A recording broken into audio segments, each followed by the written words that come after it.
मेरे बेटे ने मुझे एक झटके में मार दिया और फिर बाहर निकलकर अपने दोस्तों के सामने ऐसे हंसा जैसे उसने कोई मजाक कर दिया हो। मेरे गाल में जलन थी, आंखों के आगे धुंध थी और कानों में उसका वही घमंडी वाक्य गूंज रहा था, मैंने उसे उसकी जगह दिखा दी। मुझे दर्द से ज्यादा उस बात ने तोड़ दिया, क्योंकि मार सिर्फ हाथ से नहीं लगी थी, भरोसे पर लगी थी।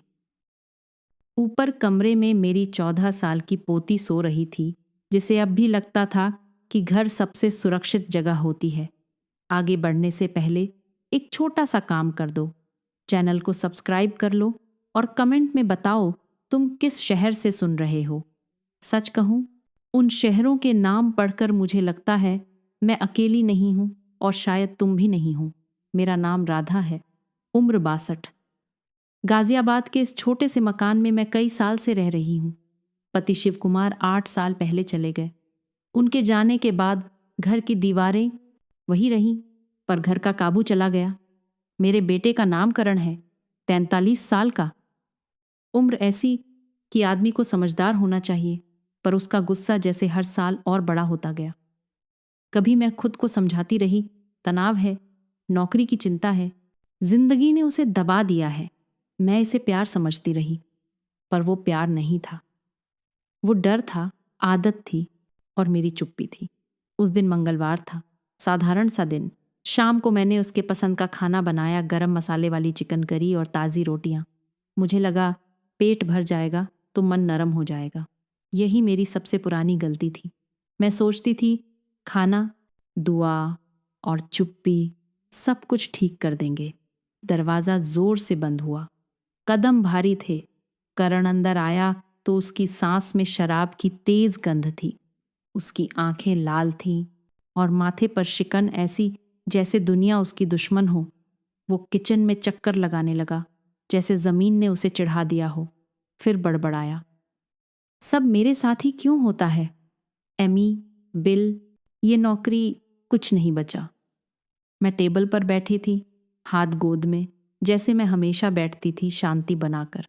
मैंने धीरे से कहा, करण, बैठ जा, खा ले, कल देखेंगे। वो रुका, काउंटर पर हाथ पटका। तुम्हें पता है 40 के बाद खुद को फेल महसूस करना कैसा होता है? मैंने उसकी तरफ देखा। मेरे अंदर डर था, पर आवाज नरम रही। तू फेल नहीं है बेटा, बस समय खराब है। हम मिलकर रास्ता निकालेंगे। मैं वाक्य पूरा भी नहीं कर पाई। उसने मुझे मारा, सीधा, जानबूझकर। एक पल के लिए मुझे लगा किसी ने मेरे कान के पास तेज आवाज में कुछ फोड़ दिया है। कमरे की सारी आवाजें जैसे बाहर चली गईं। सिर्फ फ्रिज की हल्की गूंज और घड़ी की टिक टिक बची। मैं कुर्सी पर ही रह गई। मेरा हाथ अपने आप गाल पर गया। गर्मी और सूजन बढ़ रही थी। और करण, उसने अरे माँ कहकर मुझे थामा नहीं। उसने घबराकर पानी नहीं लाया। उसने शर्म से नजर नहीं झुकाई। वो खड़ा रहा, सीना तना हुआ, जैसे उसने कोई जीत हासिल कर ली हो। कुछ मिनट बाद वो बाहर चला गया। मैं वहीं बैठी रही। मेरा दिमाग बस एक बात दोहरा रहा था, ये मेरा बेटा है, ये मेरा बेटा है। फिर मैंने बाहर से हंसी सुनी। मैं खिड़की तक नहीं गई, पर आवाज साफ थी। करण सीढ़ियों पर बैठा था। उसके दोस्त आए होंगे, मोहल्ले के ही लड़के, जो बड़े होकर भी लड़के ही रह गए थे। करण की आवाज ऊंची थी, मजाक वाली। हाँ यार, मैंने कर दिया। बहुत बोलती है, सोचती है अभी भी घर चलाती है। किसी ने ठहाका लगाया। किसी ने कहा, भाई तू तो खतरनाक है। और मेरा नाम उनके लिए बस एक कहानी बन गया। मैंने उस रात रोना नहीं रोया। रोती तो शायद फिर वही पुरानी राधा बन जाती, जो सब सहकर भी खुद को समझा लेती है। मैं बस रसोई में बैठी रही। घड़ी की टिक टिक मुझे जैसे चेतावनी दे रही थी, अब अगर तू चुप रही तो ये घर एक दिन सच में टूट जाएगा। ऊपर पोती इरा सो रही थी। इरा मेरी जिंदगी की सबसे नरम चीज है। उसकी माँ यानी करण की एक्स वाइफ पढ़ाई और काम के लिए दूसरे शहर में है। इरा यहीं रहती है। वो सब समझती है, पर कहती कम है। और मैं जानती थी आज अगर मैंने झूठ बोला तो मैं इरा को यही सिखाऊंगी कि घर में मार पीट नॉर्मल है। सुबह उठी तो आईने में चेहरा देखा। गाल पर नीला सा निशान साफ उभर आया था। मेरे हाथ अपने आप मेकअप की तरफ गए, फिर रुक गए। दुपट्टा लेने का मन किया, फिर रुक गई। मैं सच से भागना नहीं चाहती थी। ईरा आधी नींद में बाथरूम आई। उसने मुझे देखा और ठिठक गई। उसकी आंखें खुली की खुली रह गईं। दादी, उसकी आवाज़ कांप गई। ये क्या हुआ? मेरे पास झूठ तैयार था। दरवाजे से टकरा गई, किचन में गिर गई, पर उसकी आंखों में जो डर था, उसने मेरे झूठ का गला पकड़ लिया। मैंने कहा, तेरे पापा का गुस्सा बढ़ गया था। ईरा ने धीरे से पूछा, जैसे शब्दों से डर रही हो। उन्होंने आपको मारा? मैंने एक बार सिर हिलाया। बस। ईरा ने मुझे कसकर पकड़ लिया, इतने कसकर जैसे वो मुझे टूटने से रोक रही हो। उस पल मुझे पहली बार लगा मैं अकेली नहीं हूं, और यही बात सबसे ज्यादा ताकत देती है। नीचे हॉल में करण सोफे पर पड़ा था, पास में खाली बोतल, जैसे कोई शर्म ही नहीं। मैं उसके पास से निकली तो वो उठकर बैठ गया, आंखें सूजी हुई, आवाज भारी। माँ, कल वो हो गया। मैं नशे में था। तू जानती है मैं कैसा हो जाता हूं। मैंने कहा, हाँ, मैं जानती हूं, और इसी वजह से अब ये नहीं चल सकता। उसने तुरंत अपना तरीका बदला। गुस्से वाले लोग जब नतीजे सूंघ लेते हैं तो पहले मीठे बनते हैं। मैं ठीक हो जाऊंगा, बस तू इसे बड़ा मत बना। ईरा को मत बता, पड़ोसियों को मत बता। मैंने उसके चेहरे को देखा।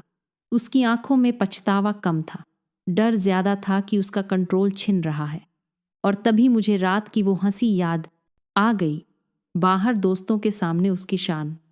मैंने कहा, इरा सब देख चुकी है, और मैं भी।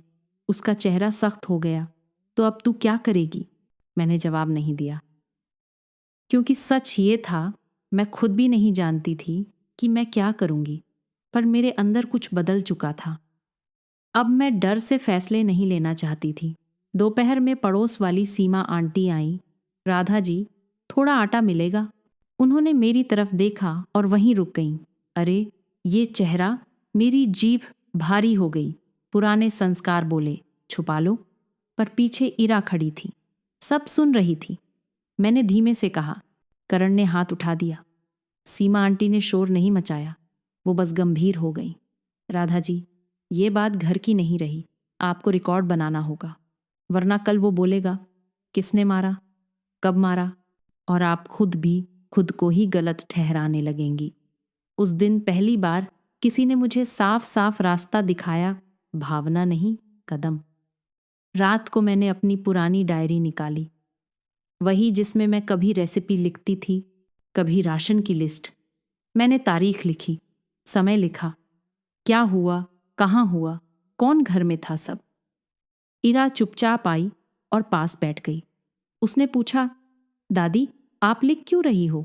मैंने कहा, ताकि कल कोई मुझे ये न समझा सके कि मैंने सपना देखा था। सच को कागज पर रख देने से डर छोटा होता है। ईरा ने सिर हिलाया। ठीक है, मैं भी याद रखूंगी। अगले कुछ दिन ऐसे थे जैसे मैं कांच पर चल रही हूं। करण कभी बहुत अच्छा बनने लगता, बल्ब बदल, इस पाठा देता, दूध ले आता, ईरा से प्यार दिखाता, और कभी अचानक चिल्ला पड़ता, जैसे मेरी चुप्पी भी उसे चुनौती लगती हो। मैंने चुपचाप अपने चेहरे की फोटो ली हर दिन। निशान कैसे बदल रहा है, वो भी। मैंने करण के वो वॉइस मैसेज सेव किए जिनमें वो पहले माफी मांगता और फिर गुस्सा करता। तू जवाब क्यों नहीं देती? सब मेरे खिलाफ है क्या? मैं बदला नहीं बना रही थी, मैं सुरक्षा बना रही थी। एक शाम जब करण फिर से बाहर सीढ़ियों पर दोस्तों से बातें कर रहा था, मैंने उसकी आवाज फिर सुनी। अरे वो ठीक है, मेरी माँ पुरानी जमाने की है, सह लेती है। मेरे हाथ काम गए, पर मैंने डायरी खोली और लिखा। आज उसने फिर बाहर हंसकर कहा कि मैं सह लेती हूँ। सीमा आंटी ने कहा, राधा जी, आप कल सुबह सरकारी अस्पताल चलो, डॉक्टर से एमएलसी बनवा लो। मैंने पूछा, एमएलसी? उन्होंने कहा, मेडिको लीगल। डॉक्टर चोट का रिकॉर्ड बनाएगा, ये बाद में काम आता है। मेरे अंदर डर उठा, लोग क्या कहेंगे? थाने कचहरी, बेटा है। ईरा ने मेरी तरफ देखा और बहुत छोटे शब्दों में कहा, दादी, अगर आप चुप रहीं तो कल वो मुझे भी डरा सकता है। उस वाक्य ने मेरे दिल की सारी बहानेबाजी तोड़ दी। अगली सुबह मैं इरा को स्कूल के लिए तैयार करके सीमा आंटी के साथ निकल पड़ी। सरकारी अस्पताल की लाइन, भीड़, पसीना सब था, पर मेरे कदम अब पीछे नहीं हट रहे थे। डॉक्टर ने पूछा, कैसे लगा? मैंने पहली बार बिना झिझक कहा, घर में हिंसा हुई है, बेटे ने मारा है। डॉक्टर की आंखें सख्त हो गईं। उसने नोट किया, तारीख लिखी, जांच की और कहा कि ये रिकॉर्ड बनेगा। उस कागज को हाथ में लेकर मुझे अजीब सा लगा, जैसे मैं अपने ही घर के खिलाफ सबूत उठा रही हूं। पर फिर मैंने ईरा का चेहरा याद किया और मैं समझ गई ये कागज घर के खिलाफ नहीं है, ये हिंसा के खिलाफ है। घर लौटते ही करण ने मुझे घूर कर देखा। कहाँ गई थी? मैंने शांत आवाज में कहा, अस्पताल। उसकी भौहें चढ़ गईं। क्यों? मैंने कहा, क्योंकि अब मैं सच को छुपाऊंगी नहीं। वो एकदम भड़क गया। तू मुझे फंसाएगी? अपनी ही औलाद को? उसने एक कदम आगे बढ़ाया। मेरा शरीर पुराने डर से पीछे हटना चाहता था, पर मेरे पैरों ने इनकार कर दिया। मैंने बस इतना कहा, मैं किसी को फंसा नहीं रही, मैं खुद को बचा रही हूं और इरा को भी। उसकी आंखों में आग थी। उसने मोबाइल उठाया, किसी को कॉल करने लगा, फिर काट दिया। और उसी पल मुझे एहसास हुआ, अब वो मीठा नहीं रहेगा, अब वो दबाव बढ़ाएगा। सीमा आंटी ने मेरे हाथ में अपना फोन पकड़ा दिया।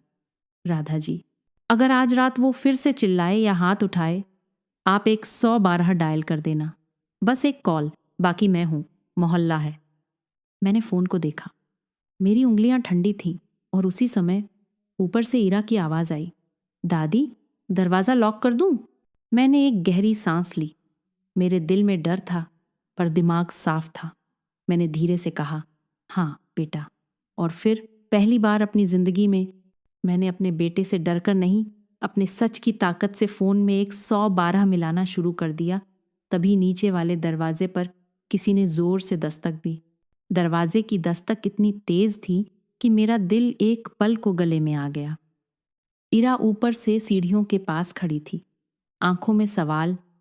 करण नीचे हॉल में जड़ हो गया, जैसे उसे भी समझ नहीं आ रहा था कौन आया है। मैंने दरवाजे की चेन लगाकर हल्का सा खोला। बाहर 2 पुलिस वाले थे, उनके साथ मोहल्ले के चौकी इंचार्ज भी थे। उनके चेहरे पर सख्ती नहीं थी, पर आंखों में साफ गंभीरता थी। कॉल आई थी, एक ने कहा, घर में शोर और हिंसा की आशंका। मैंने पीछे मुड़कर देखा। करण अचानक बहुत सभ्य बन गया। वही आदमी जो कल रात मेरे ऊपर खड़ा होकर हंसा था, अब अपनी आवाज मीठी कर रहा था। साहब, कुछ नहीं है, घर का छोटा सा झगड़ा था, पड़ोसी लोग बात बढ़ा देते हैं।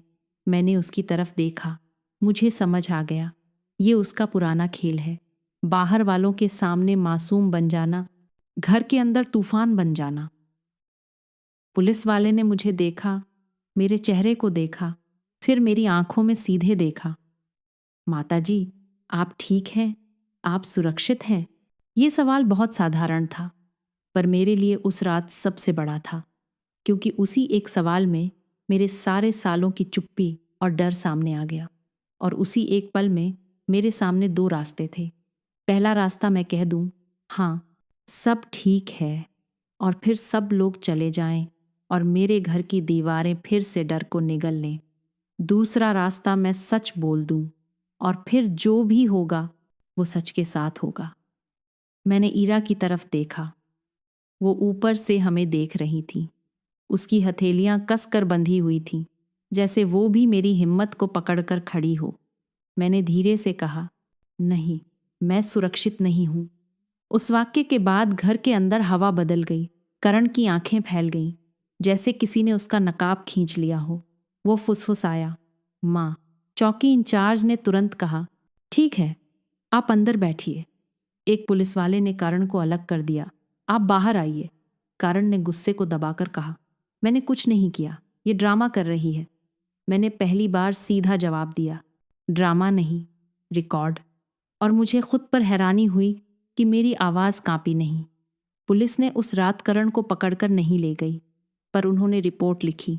उन्होंने पूछा कब हुआ, कैसे हुआ, घर में कौन था। मैंने डायरी के पन्ने दिखाए, फोटो दिखाए, अस्पताल का कागज दिखाया। वो सब मेरे हाथ में सबूत नहीं लग रहे थे, मुझे हिम्मत लग रहे थे। पुलिस वाले ने कहा, माता जी, आप चाहें तो 151, 107 जैसी कार्रवाई भी हो सकती है और आगे शिकायत पर केस भी, पर सबसे पहले आपकी सुरक्षा जरूरी है। मैंने सिर हिलाया। सच ये था, मुझे कानून की धाराएं नहीं पता थीं। मुझे बस इतना पता था कि डर के साथ जीना बंद करना है। जब पुलिस चली गई, करण का सभ्य वाला चेहरा उतर गया, जैसे दरवाजे के साथ उसका अभिनय भी बंद हो गया। वो मेरे सामने आया, आंखों में आग। तूने मेरी बेइज्जती कर दी, पूरे मोहल्ले में तमाशा बना दिया। अब लोग क्या कहेंगे? मैंने बहुत शांत आवाज में कहा। लोग वही कहेंगे जो सच है। उसने दांत पीसे। तूने अपने ही बेटे को पुलिस बुलाकर डराया? मैंने कहा, मैंने अपने घर में सुरक्षा बुलाई और ये मेरे लिए शर्म की बात नहीं है। वो हंसा, पर उसकी हंसी खोखली थी। सुरक्षा? तू क्या करेगी? मेरे बिना घर चलेगा? उस वाक्य में उसका असली डर छुपा था। वो मेरे प्यार से नहीं, मेरे घर से, मेरी सहनशीलता से, मेरी माँ वाली कमजोरी से फायदा उठाता रहा था। उसे डर था कि अब ये बंद हो रहा है। उस रात मैंने और ईरा ने अपने कमरे का दरवाज़ा अंदर से लॉक कर लिया। मैं बिस्तर पर बैठी रही। नींद नहीं आई, और ये बात सीखने वाली थी। नींद तब आती है जब दिमाग को लगता है कि आप सुरक्षित हैं। डर में शरीर सोता नहीं, बस थकता है। सुबह मैंने सबसे पहले डायरी खोली और रात के सारे शब्द लिखे। पुलिस आई। उसने क्या कहा, मैंने क्या कहा, करण ने बाद में क्या बोला। मैंने अपने लिए एक नियम बना लिया, हर बात लिखी जाएगी, क्योंकि डर इंसान को भूलने पर मजबूर करता है और लिखना सच को पकड़कर रखता है। ईरा ने स्कूल जाने से पहले कहा, दादी, आज आप अकेली मत रहना। मैंने कहा, मैं अकेली नहीं हूँ बेटा। और उसी दिन मैंने एक और चीज़ की। मैंने अपनी छोटी सी अलमारी से घर के कागज़ निकाले। बिजली बिल, पानी बिल, घर के पुराने दस्तावेज, बैंक की पासबुक, मेरा आधार कार्ड, पैन कार्ड की कॉपी, सब एक फाइल में रख दिए। सीमा आंटी ने कहा था, जब घर में कंट्रोल की लड़ाई होती है तो लोग पहले डर से नहीं, कागज से हमला करते हैं। उस दिन उनकी बात समझ आई। करण अब सिर्फ आवाज से नहीं डराएगा, वो पैसे से, घर से, बदनामी से डराएगा। और मुझे उससे पहले समझदार बनना था। दोपहर को सीमा आंटी मुझे एक वकील के पास ले गईं।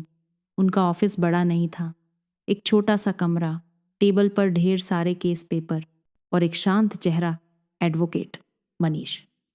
उन्होंने मेरी बात बिना जज किए सुनी। मैं बीच बीच में रुक जाती, क्योंकि माँ होने का दर्द शब्दों से भारी होता है। वकील ने एकदम साफ बात कही, राधा जी, ये सिर्फ भावना का मामला नहीं है, ये सुरक्षा का मामला है। आप चाहें तो प्रोटेक्शन ऑर्डर जैसा राहत घरेलू हिंसा कानून में भी मिल सकता है, और सबसे ज़रूरी, आपको घर में रहने का अधिकार है। मैंने धीमे से पूछा, पर वो मेरा बेटा है। वकील ने कहा, बेटा होना अपराध को माफ नहीं कर देता, और सीमा तय करना बदला नहीं होता। उस वाक्य में मेरे लिए बहुत बड़ी शिक्षा थी। माफ़ी और सीमा अलग चीज़ हैं। हम अक्सर सोच लेते हैं कि अगर हमने सीमा बनाई तो हम निर्दयी हो जाएंगे, पर सच ये है कि सीमा बनाना अपने और अपने बच्चों के लिए दया है।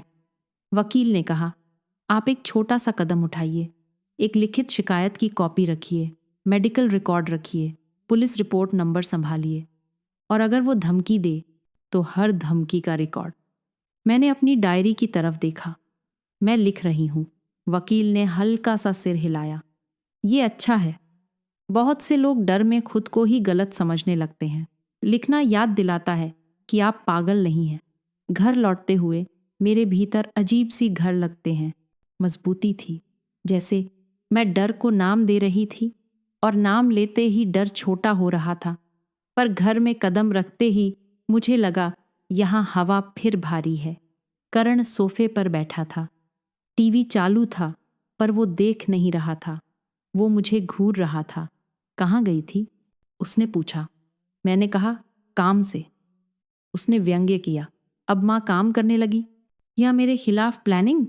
मैंने बिना लड़ाई के कहा, मैं अपने लिए प्लानिंग कर रही हूँ। उसका चेहरा लाल हो गया। वो अचानक उठा और मेरे बहुत पास आकर बोला, सुन, अगर तूने केस वेस किया ना तो ईरा की माँ को बता दूंगा कि तू घर में तमाशा करती है। वो बच्ची तुझसे छीन लेगी। ये पहली बार था जब उसने मुझे मारने से ज्यादा गहरा वार किया, क्योंकि उसने मेरे सबसे कमजोर हिस्से पर हाथ रखा। ईरा, मुझे लगा मेरी सांस रुक गई है, पर मैंने खुद को संभाला और मैंने उससे पहले एक काम किया। मैंने फ़ोन की रिकॉर्डिंग ऑन कर दी। मैं चालाक नहीं बनना चाहती थी, पर अब मुझे समझ आ गया था सुरक्षा में समझदारी ज़रूरी है। मैंने कहा, तू जो भी कहना चाहता है कह, पर ईरा को हथियार मत बना। वो हंसा। हथियार? तूने ही तो पुलिस बुलाई। अब देख मैं क्या करता हूँ। फिर वो अपने कमरे में गया और दरवाज़ा पटक दिया। मैं रसोई में बैठ गई। हाथ कांप रहे थे। मुझे लगा मैं फिर से वही पुरानी राधा बन जाऊंगी जो डर के आगे झुक जाती है।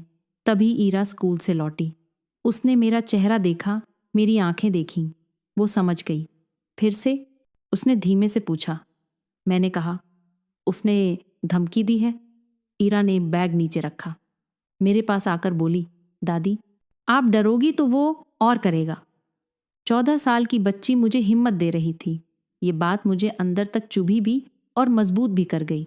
मैंने उसे बिठाया और कहा, देख बेटा, एक बात समझ, गुस्सा एक भावना है, पर हिंसा एक चुनाव है। और जो आदमी हिंसा चुनता है उसे इलाज भी चाहिए और जवाबदेही भी। ईरा ने पूछा, तो पापा ठीक हो जाएंगे? मैंने सच बोला। अगर वो सच में बदलना चाहे तो हाँ, पर बदलना बोलने से नहीं होता, बदलना रोज के काम से होता है। उस रात मैंने ईरा को कुछ सेफ्टी रूल्स सिखाए, बहुत आसान भाषा में।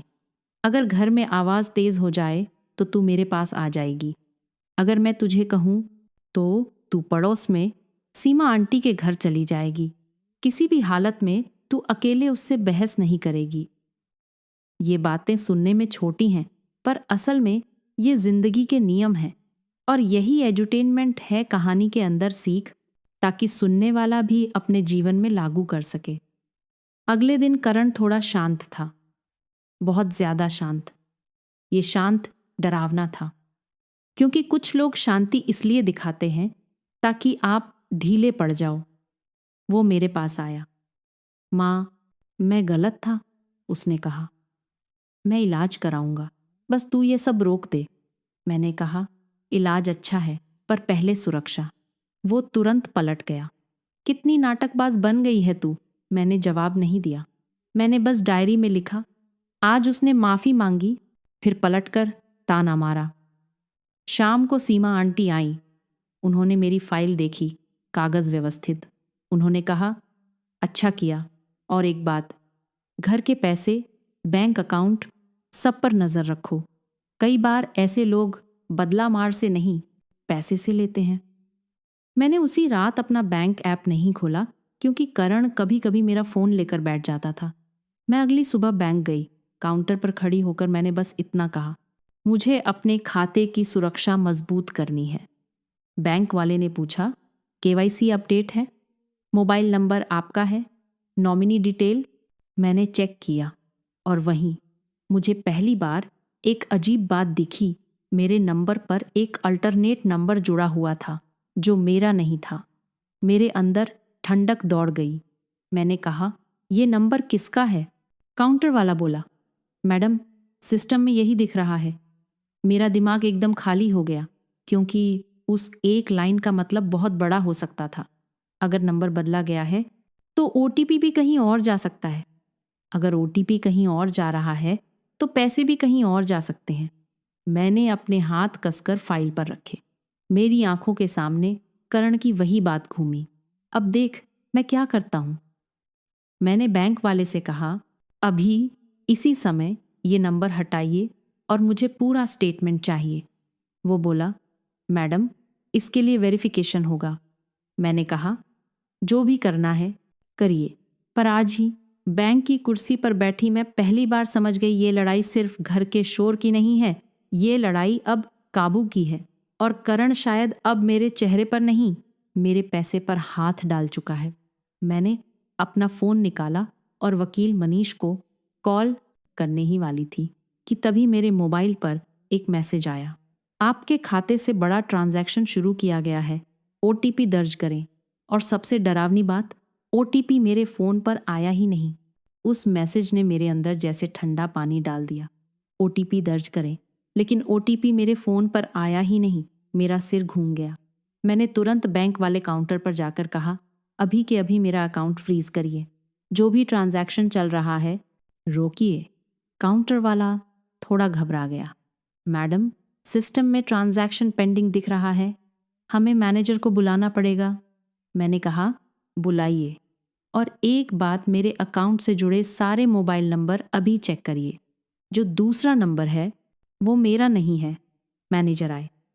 उन्होंने मेरी आईडी देखी, अंगूठे का वेरिफिकेशन कराया और बोले, मैडम अभी तुरंत डेबिट ब्लॉक कर देते हैं। मैंने राहत की सांस नहीं ली क्योंकि डर अभी बाकी था। मैंने पूछा, ये अल्टरनेट नंबर किसने जोड़ा? मैनेजर ने साफ कहा, मैडम ये ब्रांच में या डिजिटल रिक्वेस्ट से हुआ होगा, रिकॉर्ड निकलवा कर देखना पड़ेगा। मेरे दिमाग में कारण का चेहरा घूम गया, उसकी धमकी, उसकी शांति, और उसके बाद ये सब। मैं बहुत हल्की आवाज में बोली, कृपया मेरे अकाउंट का पूरा स्टेटमेंट अभी निकालिए और पिछले 1 महीने की सारी सेटिंग्स, नंबर, ईमेल, लिमिट सब। मैनेजर ने मुझे बैठाया। मैंने वहीं सबसे पहली शिक्षा अपने लिए लिखी। अगर घर में किसी पर भरोसा टूट रहा हो तो पैसे और कागज की सुरक्षा बहुत जरूरी है, क्योंकि कई बार हिंसा हाथ से नहीं, अकाउंट से होती है। थोड़ी देर में स्टेटमेंट आया। कुछ छोटे छोटे ट्रांजैक्शन दिखे जो मैंने ध्यान नहीं दिए थे, जैसे किसी ने पहले टेस्ट किया हो। फिर आज का बड़ा ट्रांजैक्शन जो अभी रुका था। मैनेजर ने कहा, मैडम हम इसे फ्रॉड अलर्ट में डाल देंगे, आप लिखित शिकायत दे दीजिए। मैंने वहीं कागज़ लिया और बहुत साधारण भाषा में लिखा, मेरे अकाउंट से मेरे बिना अनुमति ट्रांजैक्शन करने की कोशिश हुई। मेरा मोबाइल नंबर बदला गया। मुझे शक है घर के किसी सदस्य ने किया।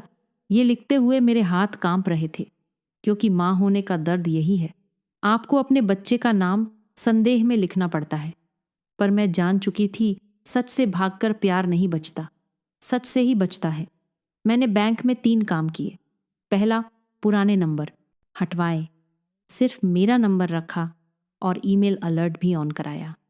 दूसरा, डेबिट कार्ड और नेट बैंकिंग पासवर्ड रीसेट कराया, यूपीआई को अस्थायी रूप से बंद कराया और ट्रांजैक्शन लिमिट बहुत कम करवाई। तीसरा, एक लिखित कंप्लेंट की रिसीविंग ली और मैनेजर से कहा, मुझे कंप्लेंट नंबर लिख कर दीजिए। ये छोटी बातें लगती हैं, पर ये वही चीज़ें हैं जो किसी भी सुनने वाले को सीखनी चाहिए। जब आपका भरोसा खतरे में हो तो पहले सुरक्षा, फिर बातचीत। मैं बैंक से बाहर निकली तो मेरे पैर भारी थे, लेकिन मन अब साफ था। मैं सीधे वकील मनीष के ऑफिस गई। मैंने सारी बात बताई, बैंक की रिसीविंग दिखाई, स्टेटमेंट दिखाया। वकील ने कहा, राधा जी, अब 2 ट्रैक साथ चलेंगे। एक, घरेलू हिंसा के लिए आपकी सुरक्षा। दूसरा, आपके पैसे और पहचान की सुरक्षा के लिए शिकायत। मैंने पूछा, अब मैं क्या करूं? उन्होंने कहा, घर में अभी आप अकेली न रहें और करण को ये समझना पड़ेगा कि अब हर हरकत का नतीजा होगा। मैंने वकील से कहा, मैं उसे जेल नहीं भेजना चाहती। वकील ने बहुत शांत तरीके से कहा, आप उसे सुधार का मौका दे सकती हैं, पर खतरा का मौका नहीं। मैं उसी दिन घर लौटी, लेकिन सीधे अपने घर नहीं गई। मैं सीमा आंटी के घर गई। ईरा को भी वहीं बुला लिया। मैंने ईरा की माँ काव्या को कॉल किया। बहुत सालों बाद मैंने किसी को इतनी साफ सच्चाई बताई। मैंने कहा, काव्या, मैं तुझे डराने के लिए नहीं बोल रही, पर मुझे सच बताना है। करण ने हाथ उठाया है और अब मेरे अकाउंट से भी छेड़छाड़ हुई है। ईरा की सुरक्षा सबसे पहले है। फोन पर दूसरी तरफ कुछ पल सन्नाटा था। फिर काव्या की सांस भारी हुई।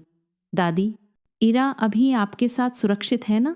मैंने कहा, हाँ, अभी मेरे साथ है और अब वो मेरे साथ ही रहेगी, पर सुरक्षित जगह पर।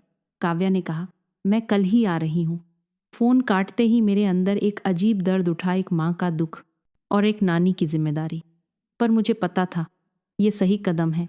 अगर हम सच को समय पर नहीं बोलते तो सच हमें चोट के बाद बोलना पड़ता है। शाम होते होते मैं और सीमा आंटी घर वापस गए, लेकिन अकेले नहीं। मोहल्ले के 2 बड़े लोग भी साथ थे। मैं चाहती थी कि करण को पहली बार समझ आए कि ये घर का खेल नहीं है। घर में करण बैठा था। उसने हमें देखा और तुरंत खड़ा हो गया।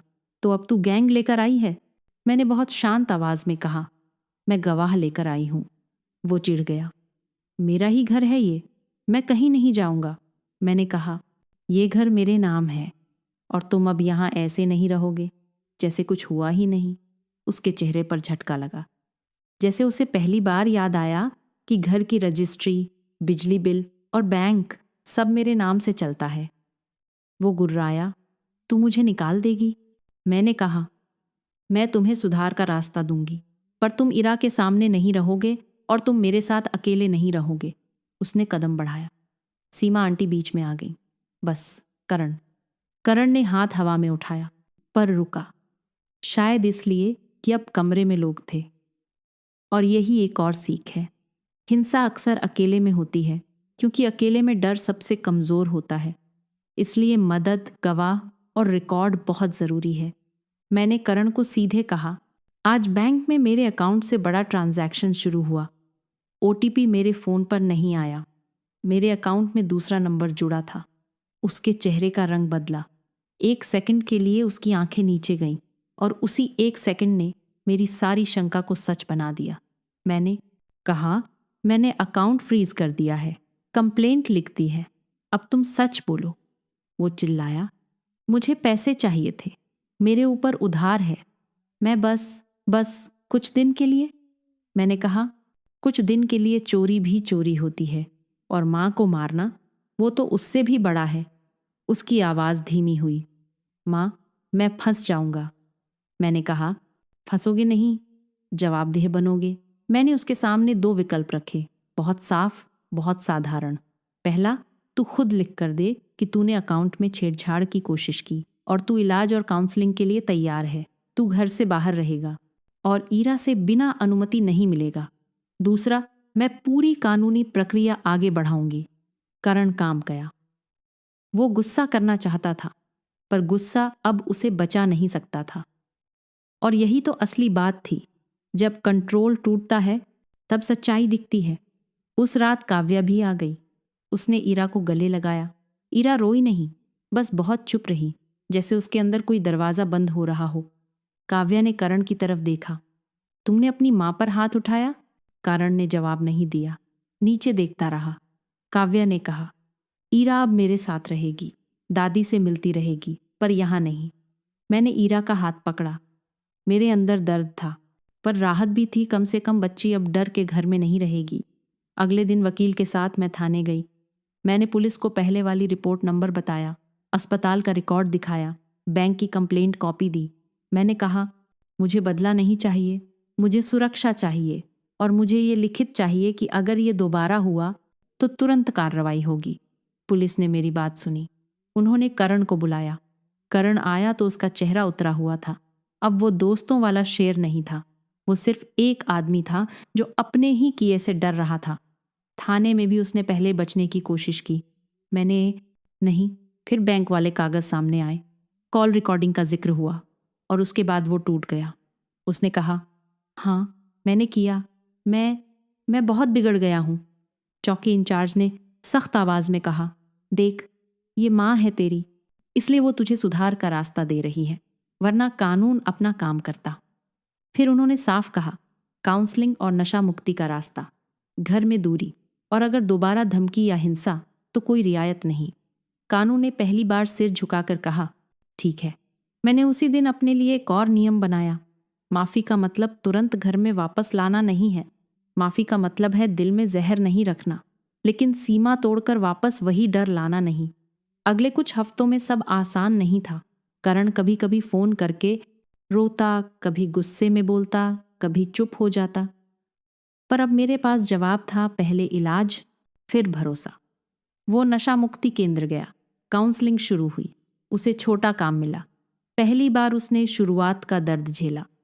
और मैं भी सीख रही थी, किसी को बचाने के लिए खुद को डुबाना ज़रूरी नहीं। इरा अपनी माँ के साथ रहने लगी, पर हर रविवार को मेरे पास आती। धीरे धीरे उसकी सांस हल्की होने लगी।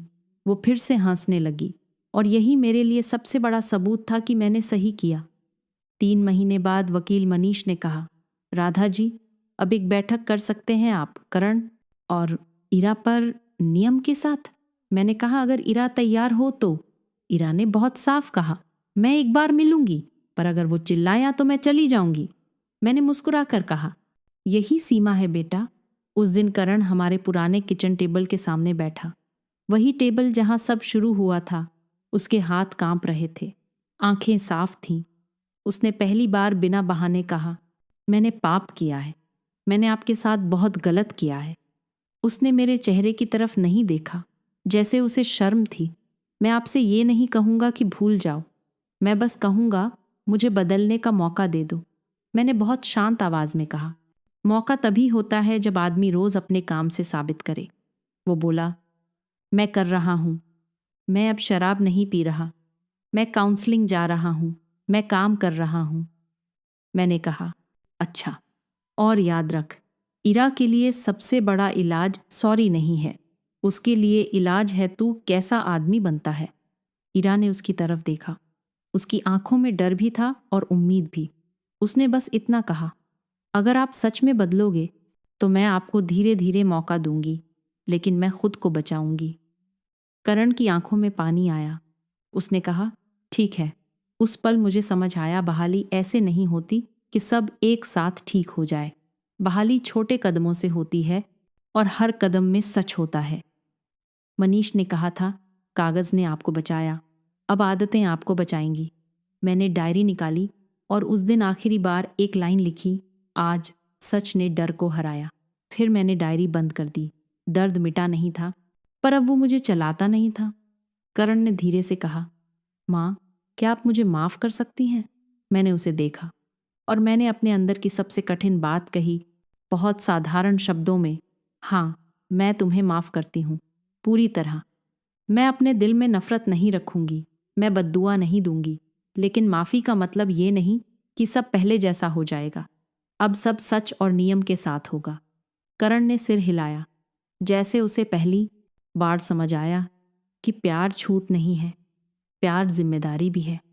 इरा धीरे धीरे मेरे पास आई, मेरी तरफ सट गई। फिर कुछ पल बाद उसने करण की तरफ एक छोटा कदम बढ़ाया।